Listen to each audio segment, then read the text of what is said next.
Okay. All right. Everybody welcome. Everybody can see my screen. Yes, sir. Okay. All right. Perfect. So this is our legislative update for February 24th. Again, thank you all for coming. Again, our session goal, just repeat for those who may not have joined us in the past, is our main session goal is the recognition of 911 public safety telecommunicators as first responders. Also, with what we've learned following some of the bills over the past several years, that we need to keep an eye out for any other bills that may affect public safety personnel or operations, especially when it comes to the area of 911. Again, we've seen several things that is decided at a high level, and unfortunately, the duties end up in the 911 center with no input from 911 personnel. So that's why we've been reaching out and looking at all the bills. And again, recently, more and more that we've had people reach out to members of the 911 community for different input when it gets to our operations.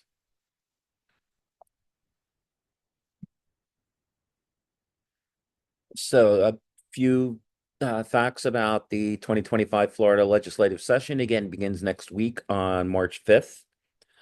So far, we've seen, oops, um, seen 475 of an expected 500 House bills, again, according to past reports, and 500, approximately 500 Senate bills and expected 700 that have been filed so far. Again, the bill filing deadline is this week. I believe it's the Friday before the legislative session starts. So it'll be the end of this week. And some committee hearings have already begun as they get ready to go into the session. Some of the special committee hearings have been being held during the week.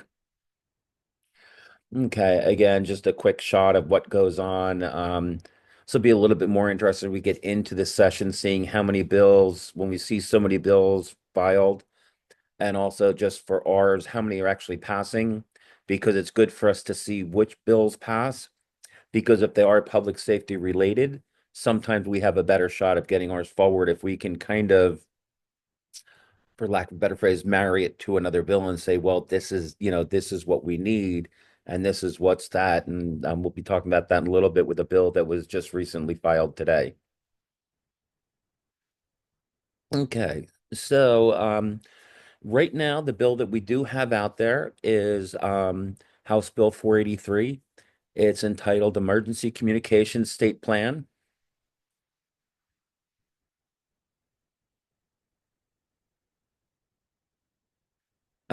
It's sponsored by Representative Weinberger and Representative Miller, and co-sponsored by Representative Nix.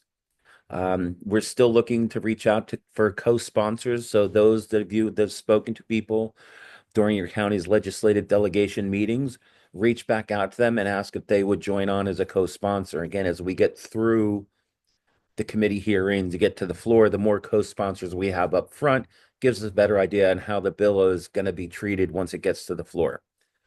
And with that bill, the committees have been assigned, and I'll be talking about that in another slide. And then on the Senate side, we're still looking for a sponsor. Again, this is we're basically running up against a timeline here for it. In speaking to Senator Wright, Senator Avila, and Senator Calatayud. Um, Avila and Calatayud are in Miami-Dade area. We've reached out to several people for that one. And also, excuse me 1 second. Okay. And Senator Wright is in Volusia. We've been reaching out to several people that live in Volusia County. We're also trying to get in touch with Sheriff Chitwood's office, who Sheriff Chitwood has been, uh, excuse me, have been very supportive in the past. And also, we just came up with another idea, is also to reach out to the senator and also reach out to APCO International because their international headquarters, as most of you know, is in Volusia County. So hopefully that may help us as we move forward. Again, so this is one of our big action items. Again, these are the few senators that we're talking about. This is one that kind of has to be a little strategic in how we get the companion bill done. But right now, we're hoping one of these three senators will jump in. And I don't know, Richard, do you have any updates on the senatorial side?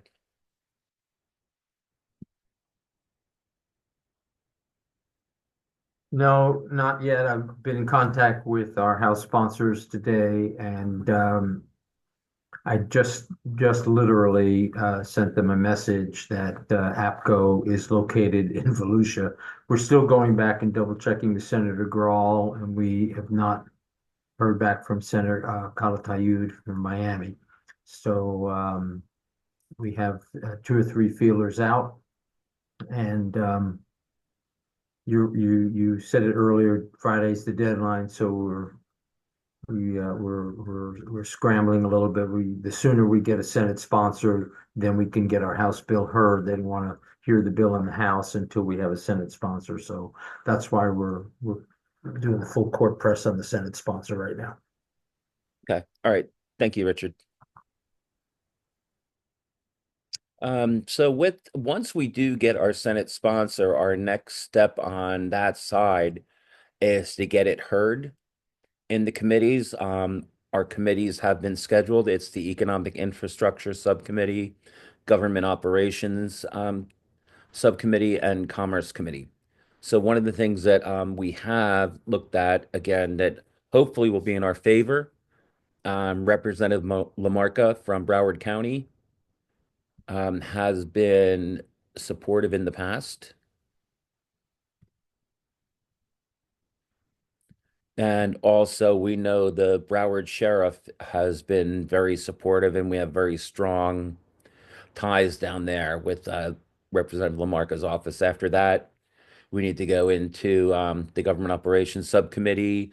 Linda Cheney is the chair, but one of the good things about that, again, trying to move forward with an optimistic view of this. Representative Holcomb, who has sponsored bills on our behalf in the past and also has been supportive for the most part, is the vice chair of that committee. And also, our bill sponsor and co sponsor are on that committee. And then our last step would be the Commerce Committee. Representative Buchanan is out of the Sarasota area. And once these hearings are scheduled, we'll be reaching out to our community action teams and getting out so we can get people from those chairs, local districts, if they can get up to Tallahassee to go for the meetings as we're scheduling it. We may need them to reach out to these committee chairs and urge them to put it on the agenda so they can get heard. Because a bill is filed doesn't mean it's definitely going to be heard.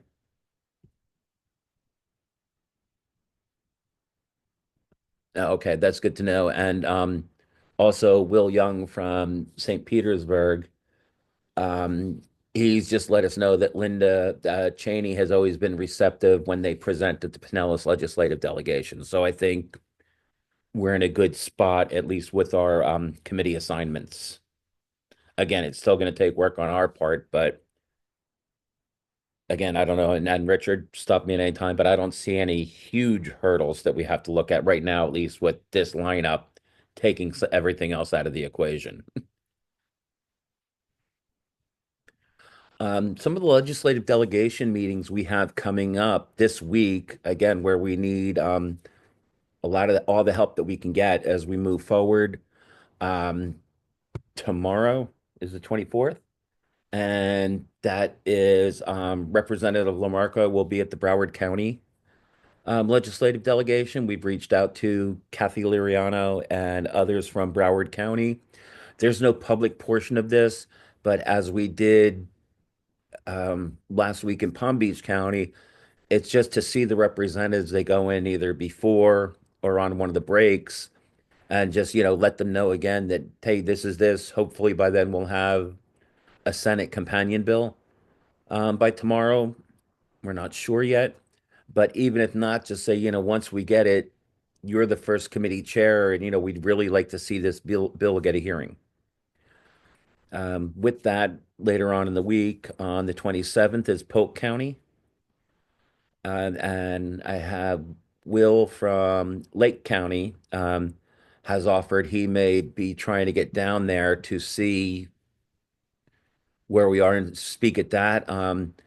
Again, because the Senate president's there, so the more the Senate president and Speaker designate Representative Kennedy, the more that they hear about it, the better chance we have. We want to make sure that they're aware of what we do in 911, what we're looking for, what our talking points are ahead of the fact of before these hearings so they know where it is. Obviously, as it goes through Senate committees, having the Senate president aware of this is just going to help move the bill forward. Same as in Charlotte County. We've spoken to Lori Anderson, who will be back from Washington, D.C. And again, Senate President Albritton is scheduled to be there, and also one of our House bill co-sponsors, Representative Nix. So that's always one of these as we run into the representatives that have supported us and have sponsored or co-sponsored on our behalf. It's always good just to reach out and, give them an extra thank you. And, we really appreciate their support and how much it means to the 911 public safety telecommunicators in their district, but it's, and statewide. And then again, DeSoto County, we're looking for somebody that can make it to that one. And again, that will be Senate President Albritton again. And the dates and times are there. If you have any questions, it'll be available in the recording, or just reach out to me and I can give you the information. Um, all the pre-registration timelines have passed. So if you do intend on attending any of these, you would have to go in and fill out a speaker's card at the beginning of the meeting. So obviously, it's as time allows. So the earlier you can get to these meetings, the better. Okay, and that's it for House Bill 483. Before I move on to some of the other legislation that's out there, are there any questions? Okay, hearing none. Again, none of these are really hitting any of these special committees at this point where committee hearings are done. So again, the ones we're looking at is peer support for first responders. Again, that adds certain support personnel into the statute that we're already included in. But again, we are keeping our eye on that.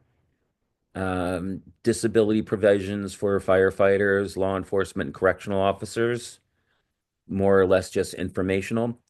Misuse of emergency communication systems does bring us into the light a little bit because about the misuse of 911 and different systems that come into our 911 centers. This is one of those that it's good because our legislators are thinking about 911 and to strengthen penalties for the misuse of emergency communication systems means they do understand the importance of what we do, and they do understand the importance of the communications center, the system, and the people that operate it. So that's why, again, we like seeing these. Telecommunications Access System of 1991 mostly deals with TDD, and it cleans up a few of the definitions as far as the different communities that need different access systems. I think in Florida, we're 100% covered with either integrated or separate TDD systems, so anybody in Florida can relay in. This also deals with the Florida Relay Service with the different video sharing systems that somebody can call the 711 and get access into 911 by relaying the call into us.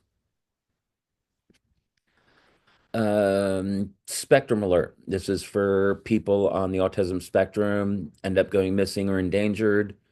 There was a House companion bill filed at the end of last week. This again is one of those ones that does a little bit affect us because obviously with what we do for entering missing persons, the information that we have, the responsibilities we have during amber alerts, silver alerts, blue alerts. This just is another one of the alerts that we'll end up doing some of the upfront paperwork for and making sure everything's entered in a timely and correct manner. Canine support program for first responders. Watching that again with the definitions there is the law enforcement, firefighters, and EMS personnel under first responders. False reporting is still out there. No House bill has been sponsored. A new one that was just filed this morning is interfering with an officer's means of protection or communication. And again, this is something to look at because obviously when we go to our representative, people that we're looking at for support of first responders, they're saying with this bill that basically the officers' radios, MDTs, are vital pieces of equipment.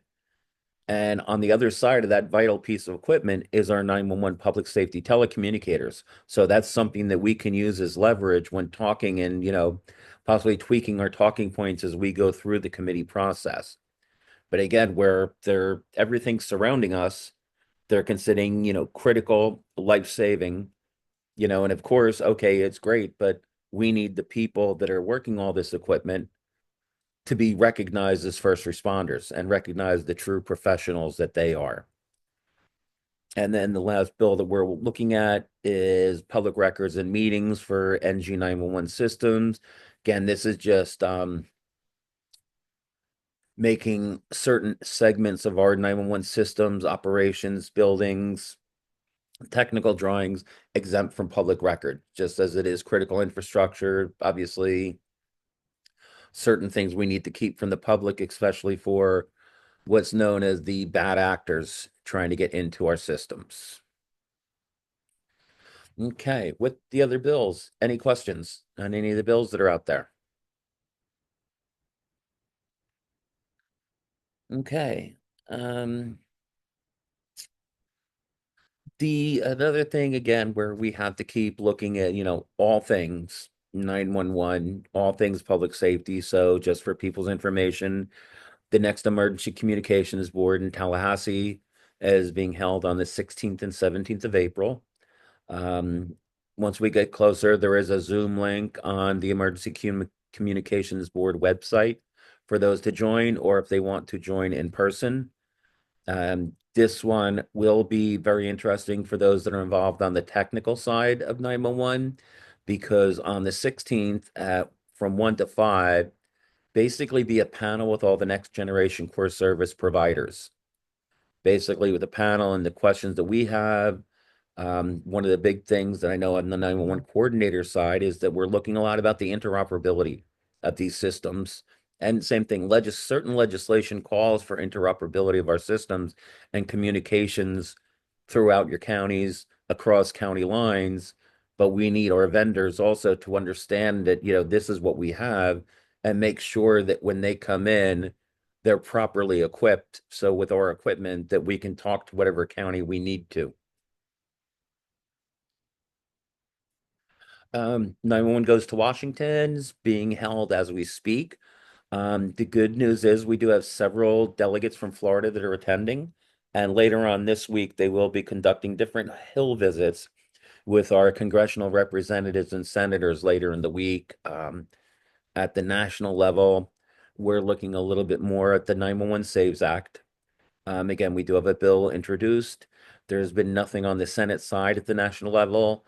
We're hoping after this week normally, and as it's been done historically, we'll see several co-sponsors join in on the 911 Saves Act and also hopefully see a bill on the Senate side introduced.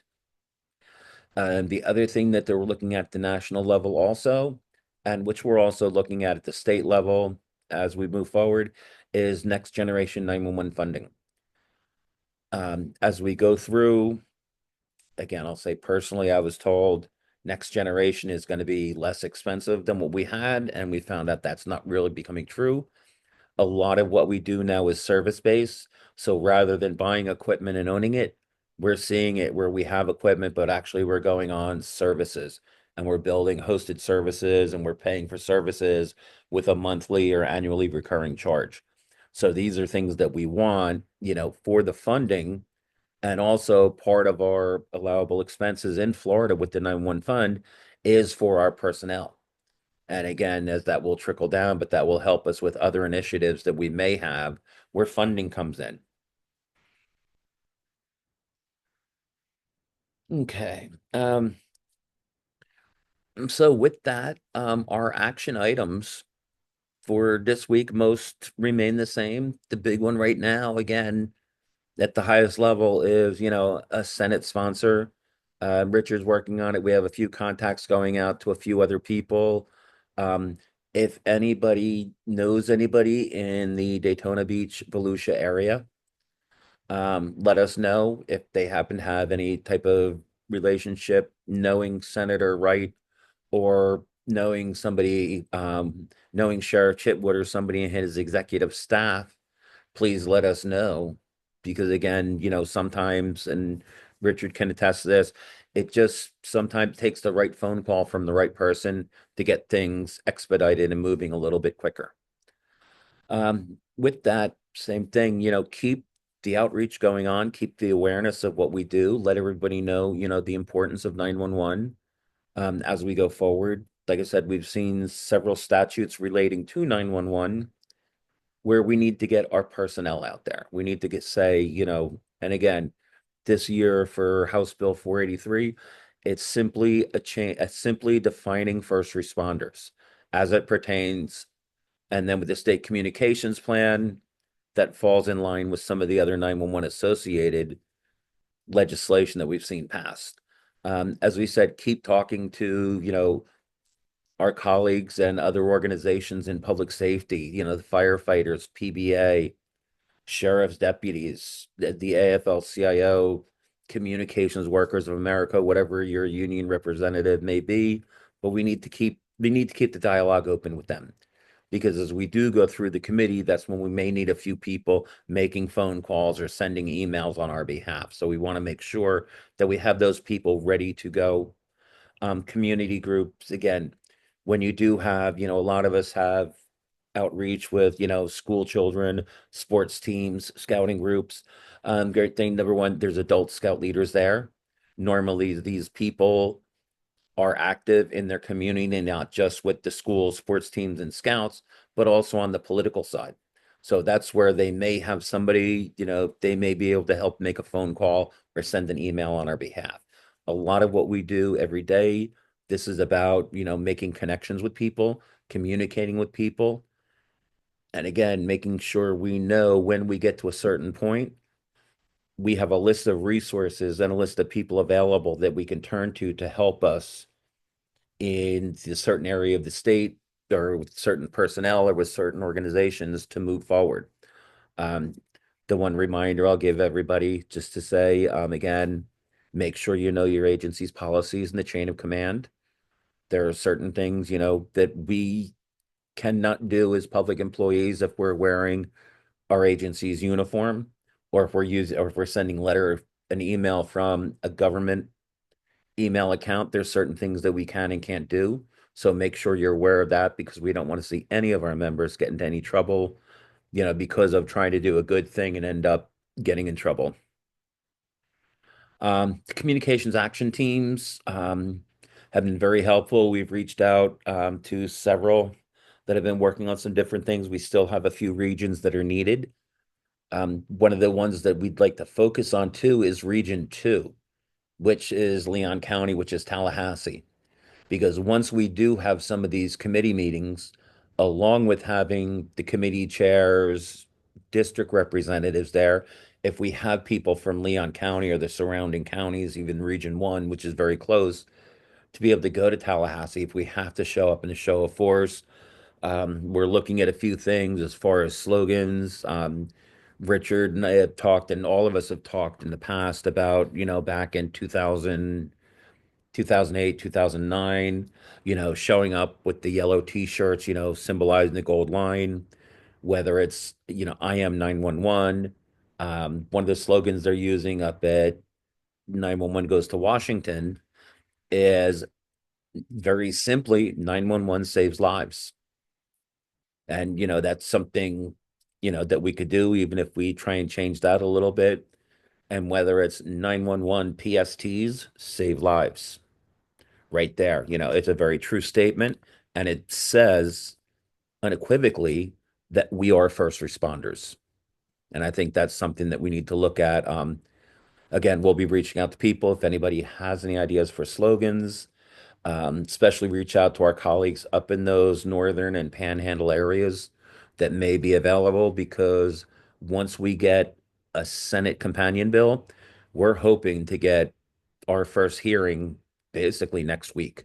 We want to get this through as quick as possible, get it through the hearings and have this done before, the full brunt of the legislation session comes on, where it's not pushed off to be done later. Again, we would just like this done. And just some resources for people. They've asked a couple that have reached out to me. The Florida House and the Florida Senate websites, they have all the committee members listed as we go through the different committees. A lot of different resources there. One of the things that I use a lot is, if you notice on the screen, the Florida House of Representatives and also the Florida Senate has the same thing, but there's a tracking module. And you can sign into that with any email, create a password, and then you can select the bills that you want to track. And that way, when any action is taken on that bill, you receive an email just as, hey, this bill has been assigned to this committee. This bill is doing this. So it gives you an update so you can kind of stay up to date in between our weekly meetings. Obviously, anything major that comes out, we will be sending it out to our memberships. And then the other resource, once we get again into the committee hearings, is the floridachannel.org. And this basically televises the committee meetings. So you can see what's going on. And, it's, very good to see what's going on. Also, for the bills that you're watching, I mean, as some of us also, if there's something that you're also interested, you can see to watch it. Also, watching other people testify or other people speak, it's a good way to get ready for what you may want to say when you see. Basically, it goes through and you can look and, what types of phrases, what type of wording, what are the representatives and senators actually listening to? And what are the speakers that are getting furthest? What are they saying?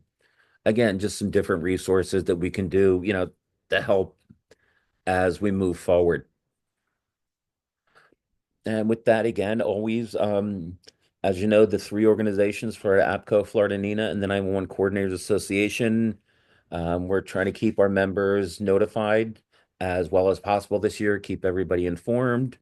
If you have any questions, reach out to one of your organization leaders, or the emails, public affairs at floridaapco.org or public affairs at floridanina.org, that will get the information back to the group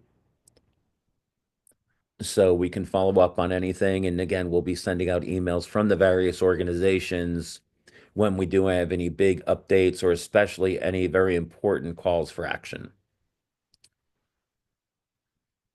And with that, I have nothing else. Hopefully this was informative, but I'm just going to open it up. First of all, to any questions. Yeah, and I did have a question. So it sounds like there's a possibility where we might not end up with a senator that's going to sponsor the bill on that side. What happens then?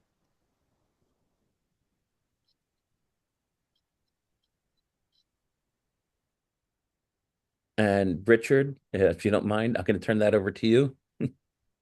Thank you for the question. Not getting a Senate sponsor is not an option. We have to have a Senate sponsor.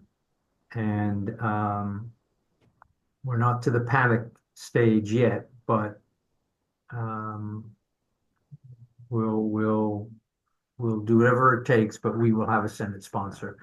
Um, I suppose the worst case scenario is we will use a Democrat, but we will have a Senate sponsor. We have to.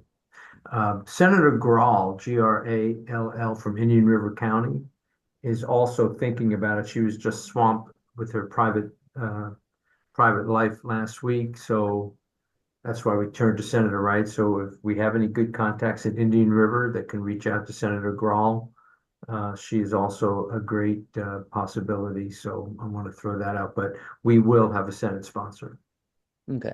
And Indian River, I believe, is Sheriff Flowers, who I know has spoken at legislative delegations in his county in the past for first responders. So I will go ahead and I will go ahead and reach out to him, Richard. Okay, perfect. Okay. Any other questions? Then I'll turn it over to the other organizations. Kathy, Jody, do you have anything to add? I do not have anything to add, and I apologize for missing the beginning of the meeting. My 1:30 meeting got held over a little bit, but nothing else to add at this point. Thank you. No problem. And Kathy?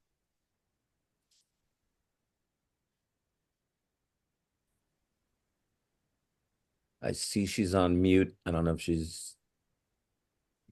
Yes, I was trying to mute. I couldn't figure out the button. I'm so sorry. I have nothing to add, but thank you so much, Dan, for providing us with the update for all three organizations. No, no problem at all. And then Richard, any closing words?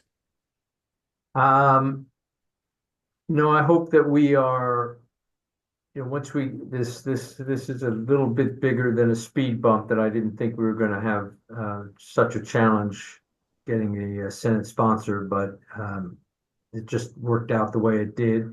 But once we get over this speed bump, um, we really are going to be needing everybody around the state to contact their respective legislator, no matter where they are, because it's going to take an effort statewide to get this going. Okay. And then also again to add to Richard's too, still if your sheriff, fire chief, police chief, if any of your agents' heads are in favor of the recognition of as first responders, please let us know. And if you could get anything in writing from them, that would be great. Or at least if we have a list of as we go through, those are the people that we definitely want also along with us. But the agency heads that we want, the legislators are saying, okay, it's great. This is what they want, but how does the agency head feel? So if we do have that information also, and I believe I know Jen Dana and I believe Stephanie were working on that with a few other things as far as the duties that we perform. So again, I appreciate it. Everybody have a great day. Wait, Dan, before you hang up, I have one really quick thing. I'm sorry. This is Oh no. Lisa. Oh yeah, hey Lisa, sorry.